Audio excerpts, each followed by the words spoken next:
एक समय की बात है। पहाड़ों के बीच बसा एक छोटा सा गांव था, शांतिपुर। नाम के विपरीत उस गांव के लोगों के दिलों में एक डर हमेशा जिंदा रहता था। गांव के ठीक बाहर फैला था एक घना जंगल, जिसे लोग कहते थे चुप जंगल। कहते थे वहां जाने वाला इंसान या तो वापस नहीं आता, या लौटता है तो उसकी आंखों में डर हमेशा के लिए बस जाता है।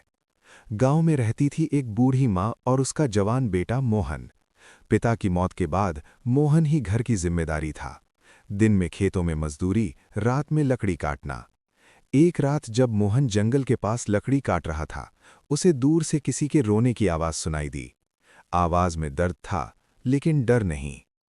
अगले दिन मोहन ने गांव के सबसे बूढ़े आदमी हरिहर काका से पूछा, काका, इस जंगल में ऐसा क्या है कि सब डरते हैं?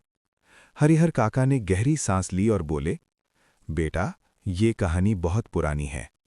बहुत साल पहले उसी जंगल के बीच एक आश्रम हुआ करता था। आश्रम में रहती थी एक साध्वी, अन्विता। वो दिखने में साधारण थी, लेकिन दिल बहुत पवित्र। एक दिन एक घायल योद्धा, वीर, आश्रम में शरण लेने आया। अन्विता ने उसकी सेवा की, दिन बीते, और दोनों के बीच एक अनकहा रिश्ता बन गया। लेकिन साध्वी और योद्धा का प्यार समाज को मंजूर नहीं था। एक रात गांव वालों ने वीर को जंगल में ले जाकर मार दिया। अन्विता को झूठ कहा गया कि वीर उसे छोड़कर भाग गया। अन्विता ने सालों इंतजार किया, और एक दिन उसी जंगल में उसकी सांसें थम गईं। कहते हैं आज भी उसकी आत्मा उसी आवाज में पुकारती है, जो सच्चे दिल से सुनता है। मोहन को कहानी सुनकर भी डर नहीं लगा। उस रात वो फिर जंगल गया।